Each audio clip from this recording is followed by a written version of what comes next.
Hey everyone, we've done a lot of organizing recently and it's in process, so I figured I'd show you what's been going on for how to handle what I call the main collection, which is this long wall.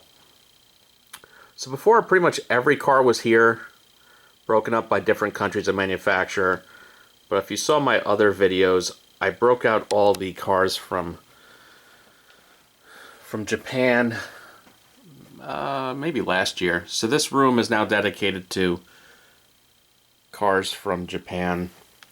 So these are the Hondas, the Mazdas, the Nissans, Toyotas, etc. So that kind of inspired me to do the same thing with all the American cars to free up space over here. So the American cars are now back here. So I utilize this whole room. Eventually I will, drywall it and everything, but this long room now has all the American and Australian cars because that just kind of made sense.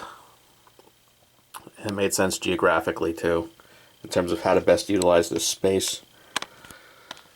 And then it spilled over. I took over some of this spare kitchen by taking off the cabinet doors that I needed to, where these are now all the Fords. I do have more cabinets that I can expose should I need. So I can actually grow. That's the whole point of all this effort, is so I can actually grow into this space. So that leaves the main collection. My cars are tighter together than I liked. I've seen that as a comment. They're mirror to mirror. So I'm kind of figuring out how to best utilize this space. I'm going to finish this top row of shelves. So that's coming this week. I'm working that out.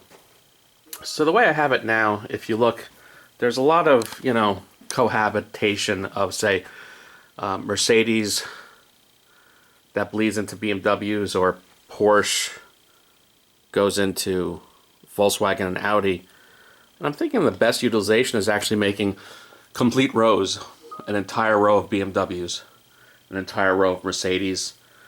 I'm thinking of moving all the Italian cars up and swapping with the British cars.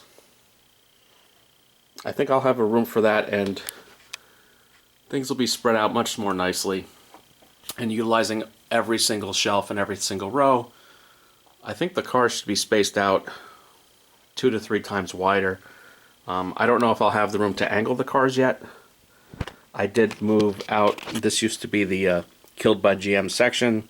Now we've got Volvos and some miscellaneous cars down here. A couple of British cars like Triumphs and Caterhams.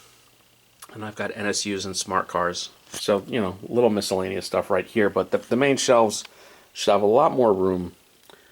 So this is kind of a sneak peek of what's coming soon. I'm getting very due for the annual video that shows the entire collection. This is all in preparation, so stay tuned. It's coming. All this work will make sense when you see everything together. That's it for this week. Everyone please like and subscribe, and have a good one.